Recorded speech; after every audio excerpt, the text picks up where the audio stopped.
And ladies and gentlemen, welcome to the first edition of the midmajorbasketball.com women's basketball podcast. I'm Derryl Trujillo, the national contributor for midmajorbasketball.com.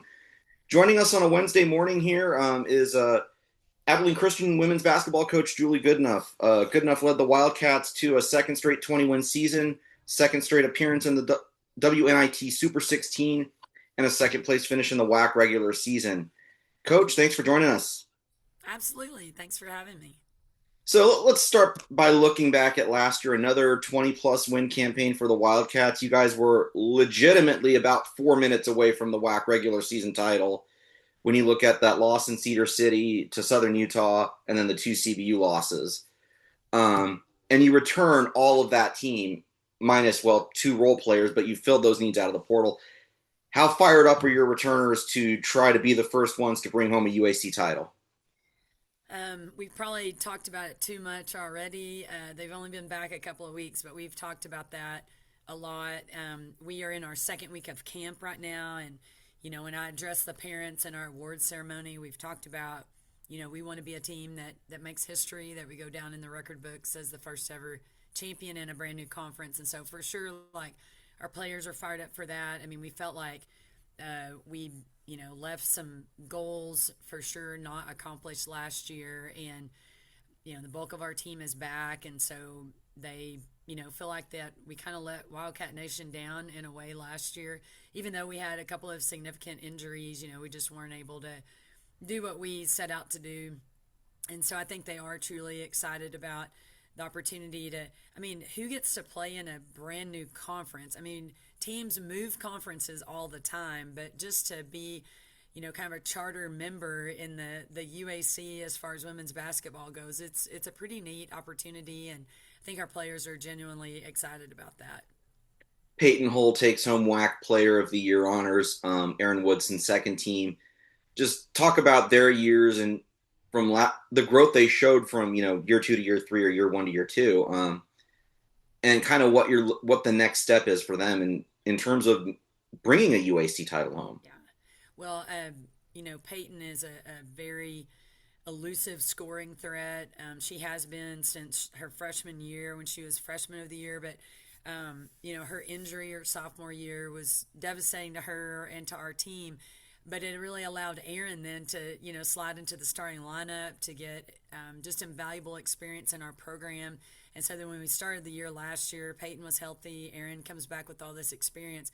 Man, those two were just such a great duo. Out on the court, they both can score in a variety of ways. They play off of each other. They look for one another. Just a really good, duo in our shooting guard spots. And so, just love that combination to be able to work set plays through them last year. But the really, I think, turn for them last season too was just they really bought in to be junkyard dog defenders for us, and they are good on-ball defenders, but I think they're even better when they're off the ball. They just became kind of ball hawks and help to force deflections and get steals and things like that. And then Aaron really decided to replace Bella Earl, and be like a great rebounder from the perimeter, and just did a tremendous job with that. So they both bring just so much to the table that you can see like stat wise after a game. But if you come to any of our practices, I think you would see that those two are great leaders by example, but also they're very encouraging of their teammates. We only have 4 new players this year, but both Peyton and Aaron, they will stop in the middle of a drill to explain something to a new player, and so their experience, their confidence goes a long way for sure. You mentioned the defense. Your defensive coordinator Yannick Denson leaves for North Texas. Talk about how you guys are going to fill that spot on staff and keep the Wildcats in the top 20 of the defensive rankings in the nation, where Denson got you guys to before he left. Yeah, it has been a luxury having Coach Denson with us because he was so focused on defense with every drill, with everything that we did. And I don't do that. I mean, I'm just trying to score points in practice and get offensive rebounds. And so it was just so nice to have him, locked in with that. And so I really turned over that responsibility of, sort of the defensive captain, I guess, with our staff to Chris Garcia, who's returning with us. And he's done a really good job so far in practice, just really locking in and making sure that our players are all understanding terminology and things like that. We really haven't done much like 5-on-5 full court or anything, but just breaking down concepts and making sure that, the four new players that we have, that they kind of understand what we're trying to accomplish on defense and how the defense, really helps our offense out. But Coach Chris Garcia, he'll be taking over that position. We were you're mentioning injuries. Meredith Mays was playing some phenomenal basketball at the time she went out there in early January, and that was the second Tarleton State game, I think it was. The Talk third about where she third is. conference game of the year. Yeah, it was awful. Yeah, just talk about where she and Emma Darty are in their roads back to basketball. Yeah, Meredith is probably about 6 weeks ahead of Emma just because of when her injury occurred. But they're both doing great. They're seeing the same physical therapist here in town. They're doing an amazing job, and just both incurred those same injuries in high school with their left legs, and now they've injured their right legs. But just they're both so much stronger, so much more mentally tough. This go round, that I think that they are really ahead of the game. But it's fortunate, unfortunate that we had two in that situation. But they have really like pushed each other. They are encouraging each other. So it's been a great situation for them to do rehab together. And but I mean, we expect them to hit the ground running when the season rolls around. Are they currently working out in summer sessions or still Yeah, going through the yeah. physical I mean, process? not they're not doing any contact, but they have a ball in their hands the whole practice. They're going hard out in the weight room, obviously, modified with some lower body stuff. But yeah, I mean, they're suited out, working out every day, and so just progressing as their PT will let them. But all of the non-contact stuff, they're able to engage in that. Talk about your four newcomers. You added two through the portal, one with Division One experience in Raymond McCrary from UIW, a JC transfer, and then two high school freshmen. Yes, yeah. So I'll just start with our freshmen, Alexa Lane and Selena Carrasco. Really fortunate to add them. They both come from very, very successful high school programs where they were a big part of that. Selena's a true point guard. We brought her in to, just to have three point guards on our staff, and they're all really competing hard, working hard in practice. That point guard position has been super competitive so far. Alexa Lane is a sharpshooter. She'll be a reserve for us, along with Riley Groman and Molly Doherty, in that, just backing up Aaron and Peyton. But really good shooter. I think with each practice, you kind of see a little bit more confidence out of her. So we're excited about what she'll be able to do for us in that role. And then with Samara Morrow, I mean, she led her team to the National Junior College Tournament this year. She's a really good scoring threat, good court vision, and that's the hardest position on the floor. Just being our quarterback and to have two new point guards, there's so much for them to learn, but they're both just kind of soaking everything up right now and making strides every day. And then Ramey McCrary from Incarnate Word, we've had the opportunity to play against her, and great scoring threat. She had one of her best games of the season here last year when Incarnate Word came to play in our gym, and so we know what she can do. We're very familiar, I think, with her. Her big sister Zoe, we recruited her for several years out of high school, and she ended up out in Charleston, South Carolina. And Ramey, we just feel like she's like family coming in, and so she's really hit the ground running as well, and she'll be a good 4/5 player for us. With so many players back from last year, were you very selective in how you went about attacking the high school freshmen? And it's like, hey, you might not get your shot this year, but stick with us, and kind of that kind of thing. Yeah, we didn't really address that. It's like come in and compete. Come in, compete for playing time. We want practices to be very competitive. We don't want anyone to be okay with just standing in the back of the line, or, I don't want anybody to be okay with like being somebody's sub. Like come in and like try to steal some minutes away every day in practice, and that's where you earn your playing time for sure, is in practices. So we didn't really address it that way with any of the new players. Like, come in, earn your time, beat up on some returners. You got to come in and be confident and compete every day. You guys later on in the summer are taking a couple of week trip to Greece, Rwanda. Talk about how beneficial those, what is it, 10 extra practices are to you Yes. guys during the We'll summer, have 10 especially in getting ready, practices. Hmm. especially in getting ready for that trip and getting ready for November. Yeah, for sure.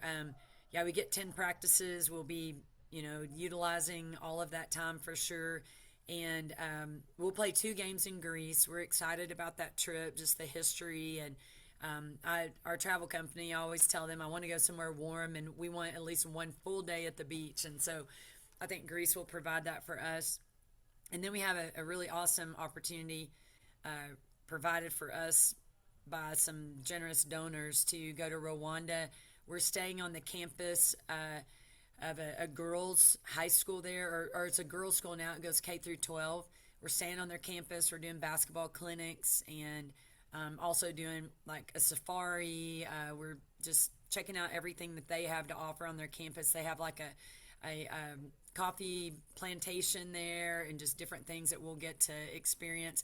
But the founder of the school is an ACU track athlete who actually is a Rwanda genocide survivor who came to America, ran track here at ACU. His name is Serge Gasore, and we're really excited just to get to know him better. And he actually lives over here in Texas, but he goes back occasionally, check on his school. And they're having their 10-year anniversary next week, or maybe part of it starts this coming weekend, and then we'll be there in August. But just a phenomenal testament to he wanted to go back and provide education to girls in that area and knew how important that was. And so we've heard about it for years and just very excited about that opportunity. I think we can be a blessing to the girls there, but man, I think it's a transformational trip for everyone in our program. Yeah, you, what was it, 4 years ago, you took a group, the program to Brazil, or no, to Portugal. Portugal, yes. Um, just talk about how that group, came back different, and kind of what you're expecting, from this trip. Yeah, and you just make core memories when you go on trips like that, like memories of a lifetime. You'll talk to your teammates forever about things that happened in Greece and Rwanda. For our staff, for our team, just to be able to spend all that time together and go on a safari together, go to the beach together, just really brings your family closer together. And like I said, just make some memories that you'll talk about all the time. We have some really special guests coming to town this weekend, some of my former players from ACU and from other schools. And it's funny, when I talk to them, we bring up these international trips all the time. And sometimes they'll talk about like the conference tournament championship, but a lot of times it's like trips that you've gone on. And so I think that's the biggest part of it, but also to be able to actually play 2 games with officials, you're keeping score, to be able to do that in August and just kind of see what we've got, like that really jumpstarts your season as a team on the court, but just the culture piece of it, the family piece of it, just so many advantages if you have the opportunity to go on a trip, before school starts. All right, I'm going to ask you to kind of put the crystal ball on here for a little bit. So, previously, the rule was you could do one of those international trips every 4 years. And now, with the rule change, you can do them on a yearly basis if you're so inclined. Do you kind of see maybe a gap there where it's like the power conferences taking advantage of those more than the mid majors and low majors? Yeah, for sure. I mean, there's no way we're going on an international trip every year. I mean, feel like I've done some hardcore fundraising for 20 months to make this trip possible for our players, and did not ask our players to do fundraising or anything. We just tried to do it ourselves, and it's a lot of work. And just going on this trip itself, I mean, we're going to be gone for 14 days. Like, it's a pretty big deal. So I feel like, yeah, the P4 schools, like, if they don't go every year, I mean, they better have a really good reason not to. I mean, it's going to be a recruiting tool. I can see where you're going after players in the portal and everybody's explaining their international trip. Like, come play for us. We're going to do this. Well, come play for us. We're going here. But we actually just kind of low key are already trying to put on the calendar our next trip. It'll be August of 29, probably going to the UK. Okay. So, but we've got plenty of time to prepare for Yeah. that. But yeah, mid majors are not. We're not going internationally every single year. I just don't think anyone will be able to do that. Yeah, and that's probably not feasible from a budgetary Yeah. standpoint. Um, if you can, is there anything about the non-conference schedule you can tease at this juncture? Yeah. So in the UAC, we have partnered up with the ASUN to do some crossover games. We have 4 crossover games with the ASUN, and I'm super excited about all of those. We will actually go out to Jacksonville and play North Florida and Jacksonville.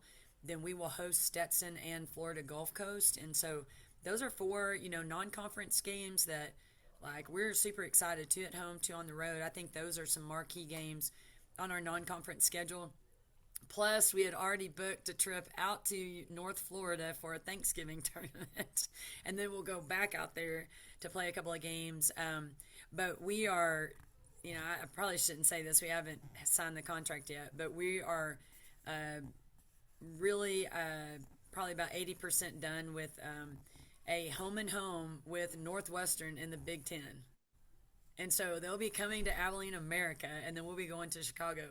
And I think they're coming to Abilene in November of Okay. 26. And that's big. So, That's big to get that kind of an yeah, opponent yeah. in West Texas because not too Oh many my gosh. P4s Yeah, are yeah. going to be willing to, make that trip. And Yes. And I don't really know what their rationale is, but I mean, we'll take it. It'll be in November. And that week we'll actually be at TCU, and then we'll come home for a couple of days and then play Northwestern. So it's going to be big week for us, and I think we'll have a huge crowd at TCU. We have so many fans and alums in the Dallas Fort Worth Metroplex, and then we've got to do whatever we can here to pack this place out for that Northwestern game. how excited are North Florida? Obviously, Erica Lambert, your former Yeah. associate head coach. How excited are you to fly out and see her? Yeah, we're really excited. I've not seen her facility. I feel like she's part of the Goodenough family. We love the Lamberts, and they're actually coming to Abilene this weekend, so we'll get to see them. But we had scheduled this a long time ago. We're going to come to your Thanksgiving tournament, and then lo and behold, our conferences decide that's going to be our crossover. We will not play them in their tournament. So anyway, I don't want to play North Florida, but that's kind of who they put us against. She doesn't want to play us either. But anyway, it'll be fine. Kind of talk about how awkward that Okay, so go back to that that last coaches meeting in the WAC that in those last couple days in Vegas. How awkward, how weird is that? Like the last coaches call, the last coaches meeting, where you're voting on the awards because like you'll see Tarleton State and UTA here in the UAC, but you won't see a Southern Utah or Utah Tech or Yeah. CBU, UVU. Yeah. Yeah, it was super weird, but kind of nostalgic. I mean, being a part of the last season of the WAC for women's basketball, I guess, until it's resurrected. I don't know. Maybe they'll follow like the Pac-12 and come back in a few years. But it kind of nostalgic. I really appreciate the coaches that ended. That we kind of were the last group in the WAC. I mean, phenomenal head coaches. I feel like we had good relationships with each other. Man, the competition was there night after night, and so wish them all the best. And it's kind of fun to know that we'll still be with Sharika and Bill. We've still got that rivalry going. So yeah, kind of awkward, but it just now we're just in a new chapter and ready for this new adventure. Does the process of preparing for those teams, like watching some of like an EKU or UCA on film, has that process begun yet, or not particularly? Well, we've talked a little bit as a staff about that. I think it would be in our best interest probably in July, maybe when we get back from our trip, to start kind of viewing some of that and get an idea of like what we're going to be looking at. If there are some commonalities between some of those teams, things that we need to be prepared for. But I mean, we are just overwhelmed with camp right now, and we're in finishing up like our second week workout, or 2.5 weeks, I guess, of workouts. And so we're really focused on ourselves right now and just focused on these adorable little campers that we have. And probably in July and August, though, we'll start talking a little bit more about figuring out styles of plays and things like that. Gotcha. What's your favorite part about camp week and seeing your players act as counselors and running courts for the high school team camp and whatnot? What's your favorite part of those couple weeks? Yeah, gosh, I learned so much about our players, and it's fun to see our players mature year after year, to see a freshman become a sophomore, to see a junior become a senior, and just see them. They're like forward thinking and them problem solving during camp instead of just like, hey, coach, this just happened. Like they kind of figure out how to solve problems and take care of campers' needs and things like that. So I learn a lot about our players, and our players don't work at every single camp, but they work at several camps, and they do get paid to work at camp, so they enjoy that piece of it as well. And then some of our players, they're not so good at working at camps. They're kind of uncomfortable like leading a group of players and or a group of campers. And some of our players are better with junior high than they are with K through second. And so, I think that we learn a lot about our team, and I love that part of it. And just giving them responsibilities and seeing them kind of run with those and be creative with their responsibilities. As far as me and camp, I love camp. I love it. And today was Crazy Hair Day, and like 5 minutes before this, I was like, oh gosh, I've got to like get my hair just in a ponytail because it didn't look like this during Crazy Hair Day today. But just having fun with the little kids from, just our part of the state. We've had 5 camps this month. This is the last one that ends tomorrow. And so we go pretty fast and furious with camps. We obviously, with our high school camps, we recruit players. On our current roster, we have 9 players out of 14 who attended our elite camps. So elite camps are pretty important to us in the recruiting process. We really get to know players, and they get to be around our team and kind of get a feel for, what kind of people we recruit here. And then for the little kids, we recruit ball girls. We have a roster of 20 ball girls every year, and we assign about 8 players to work at each home game. And so we recruit ball girls. It's like, oh my gosh, we love these sisters. Let's get them to be ball girls. And so, and then we recruit fans. I think if we put on a good camp, if there's great customer service, then the campers, they want to come to our games, and we send the camp or the game schedule out, in October, and the campers beg their parents to bring them to games. So we recruit fans out of camps too. So they serve a lot of purposes for our program. Gotcha. Abilene Christian head coach Julie Goodenough, thank you so much for joining us on a Wednesday morning out here on the West Coast, almost 2 o'clock in the afternoon Central. About 4 months until, actually 5 months until opening day, and you've got a couple busy summer ahead of you. Thank you so much for the time, and best of luck. Yeah, thank you so much.